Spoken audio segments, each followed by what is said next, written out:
Halo Sobat FEB, selamat datang di FEB Berkarya, Strategi Entrepreneurship dalam Membangun Dosare Kapsul Hotel bersama Kak Mutia Farah. Perkenalkan aku Taki, yang akan menjadi host pada FEB Berkarya kali ini.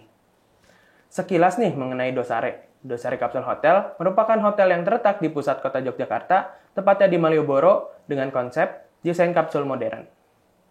Dosare ini cocok banget nih untuk wisatawan yang mencari penginapan praktis di lokasi yang cukup strategis namun dengan harga yang cukup terjangkau. Nah, co-founder dari Dosare Kapsul Hotel ini ternyata merupakan mahasiswa aktif FEB UGM Angkatan 2021 dari jurusan manajemen yaitu Kak Mutia Farah nih. Pada episode kali ini, kita akan membahas seputar bisnis kapsul hotel yang dimiliki oleh Kak Mutia serta perjalanan Kak Mutia dalam berbisnis selagi menjadi mahasiswi FEB UGM. Nah, kalau kayak gitu, kita langsung aja nih kita sambut. Halo Kak Mutia, apa kabar? Halo, kabar aku baik. Taki, apa kabar? Aku baik juga nih Kak. Oke, mungkin kita langsung mulai aja nih Kak obrolan kita. Aku bakal mulai nanya dari mungkin bisa nggak sih Kak diceritain awal mula mendirikan Dosare Kapsul Hotel ini? Terus apa sih yang menginspirasi Kakak dalam membuat atau dalam terjun ke industri perhotelan? Terus kenapa harus konsepnya kapsul hotel gitu Kak? Oke, boleh.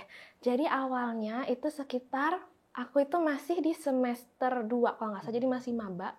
Aku sama papa itu waktu itu lagi berdiskusi kayak, emang sebelumnya udah ada salah satu jaringan bisnis keluarga itu di perhotelan, di hospitality. Kemudian kita berpikir kayak gimana sih kalau kita bikin kapsul hotel, karena waktu itu emang lagi mulai ngetren muncul kapsul-kapsul hotel. Tapi kita pengen solve problem kapsul hotel yaitu kamar mandi sharing. Kapsul hotel itu kan kekurangannya karena kamar mandi sharing itu orang jadi ngerasa kurang private ya. Iya. Jadi kita pengen coba solve itu gimana kalau kita bikin kapsul hotel dengan kamar mandi di dalam gitu. Tapi gimana sih desainnya bisa tetap sekompak mungkin biar dia tetap jadi kapsul bukan jadi kamar hotel gitu kan.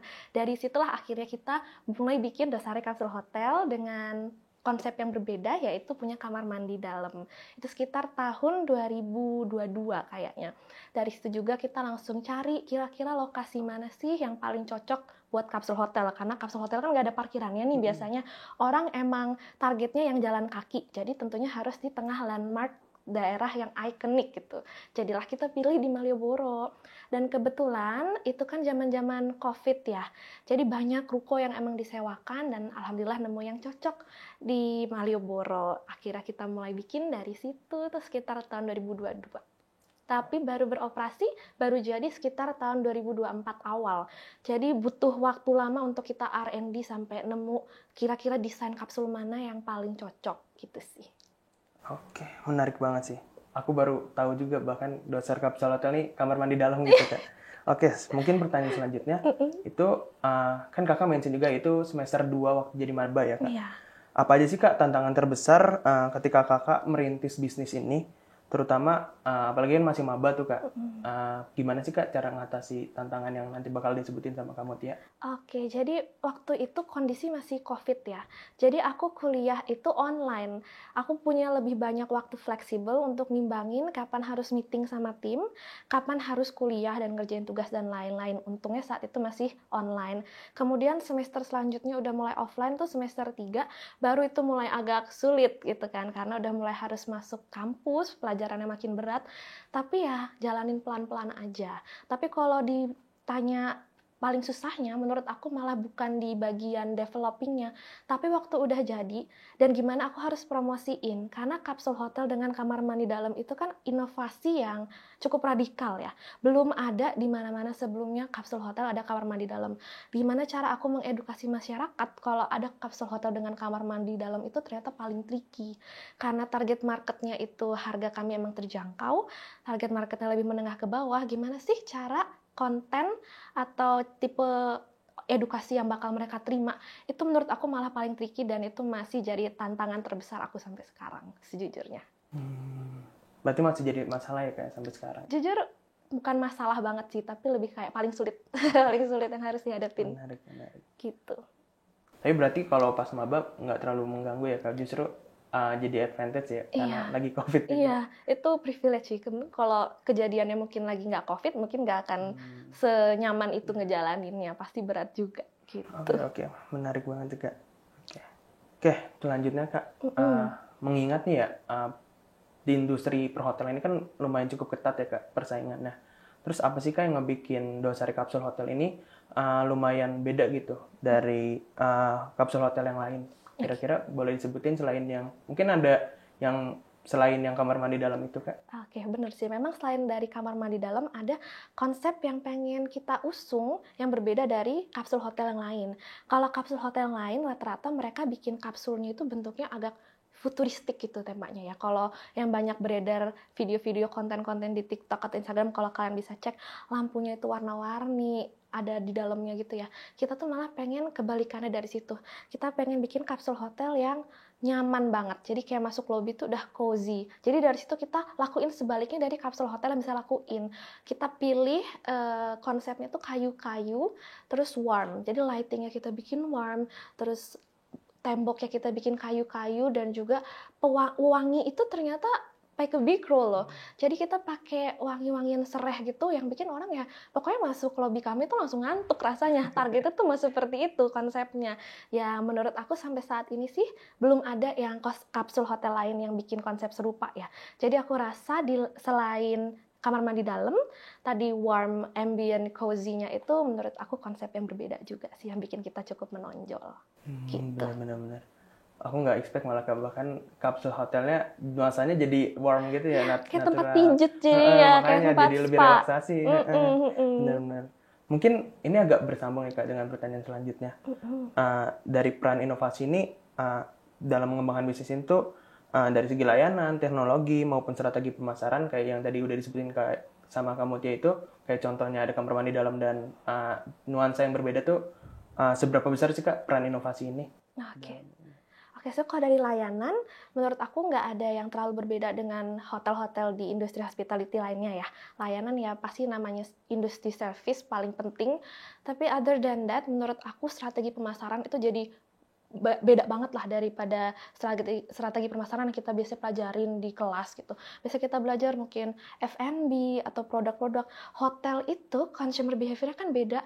Bukan orang yang bisa lihat terus impulsif dia bakal beli. Kalau makanan kan mungkin dia bisa bakal order gitu, atau baju atau skincare dia bisa langsung order ya. Tapi kalau hotel itu kan enggak ya, kita harus cari waktu dulu, destinasinya dulu cocok atau enggak. Menurut aku itu sulit banget untuk mencapai ke orang yang dari nonton konten, dari lihat strategi marketing kami, terus habis itu convert jadi beli produk kami. Menurut aku itu susah banget, jadi gimana aku harus mencapai sebanyak-banyaknya masyarakat yang nonton konten kami. Menurut aku jadinya strategi aku seperti itu. Ditambah lagi, tadi kan aku sudah mention juga, kalau memang target market kami jadinya middle to lower class, karena emang harganya yang terjangkau banget, tapi enggak semua middle to lower class tuh menerima harga segitu di lokasi itu dengan bentuk seperti itu. Masih banyak yang mindsetnya banding-bandingin dengan hotel beneran gitu daripada hotel kapsul. Padahal kan memang kalau hotel beneran di tengah Malioboro nggak ada yang harganya seterjangkau kami.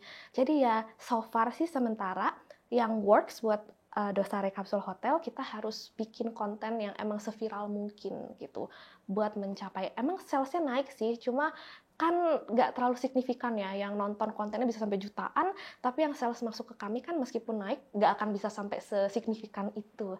Jadi sementara strategi yang paling works itu sih buat kami. Berarti kalau dari inovasi tersendiri, dari yang udah disebutin, yang perlu diatasin tuh marketingnya ya Kak? Iya, jujur marketingnya. Menarik. Oke, Kak nih sebagai entrepreneur, dari perjalanan Kakak ngebangun Dosari Kapsul Hotel ini, ada nggak sih Kak pelajaran paling penting yang Kakak dapetin dan itu tuh dijadiin pedoman banget buat hidup ke depannya gitu Kak? Kira-kira ada nggak Kak? Kalau jujur ada banget. Jadi dulu di awal membangun Dosare, aku kan masih ya belum punya banyak pengalaman ya. Justru kan dari membangun Dosare ini jadi banyak pengalaman. Itu aku belajar bahwa kita tuh nggak bisa terlalu idealis. Memang di perjalanan tuh pasti banyak perubahan yang harus dilakukan, decision making harus dibikin secara cepat. Jadi bagaimanapun juga kita tuh harus adaptasi terus-terusan, harus agile sama situasi yang ada, bikin keputusan cepat dan fleksibel. Tapi bukan berarti dengan itu terus jadinya yang ada aja nggak masalah ya. Tetap harus diusahakan untuk beri yang terbaik, tapi bukan berarti harus yang stick, nggak mau ubah plan dari awal. Itu menghambat banget. Jadi emang harus adaptasi terus-terusan ke depannya. Sama emang kan kita nggak tahu ke depannya tuh bakal ada problem apa, bakal ada hambatan apa. Jadi harus bisa di-expect dan berani ambil resiko sih kalau dari aku. Menarik.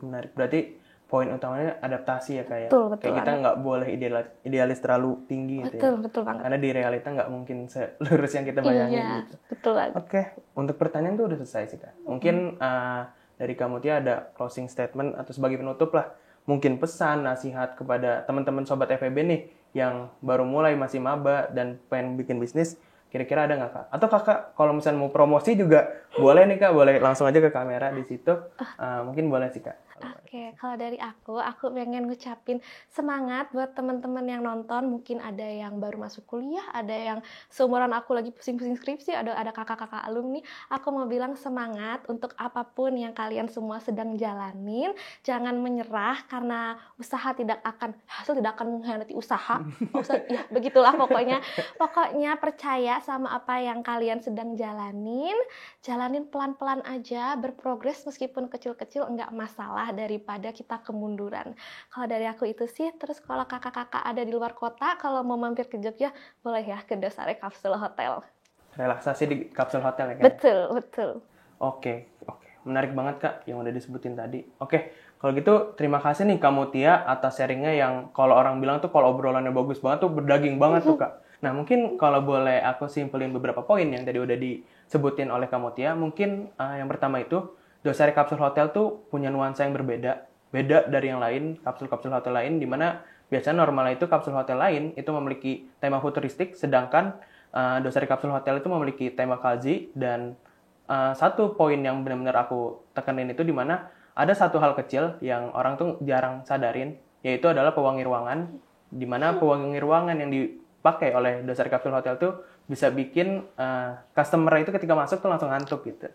Nah terus selanjutnya kita itu boleh idealis, tapi kita harus realistik juga karena kita nggak bakal tahu nih apa yang bakal kita hadapin ketika kita punya rencana. Nah cara mengatasi hal tersebut kita itu harus bisa adaptasi dengan situasi apapun yang terjadi.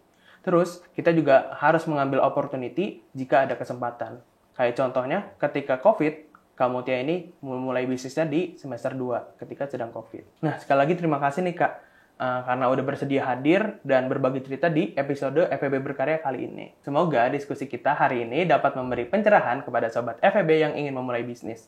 Terima kasih telah menonton dan sampai jumpa di episode FEB Berkarya berikutnya. Dadah!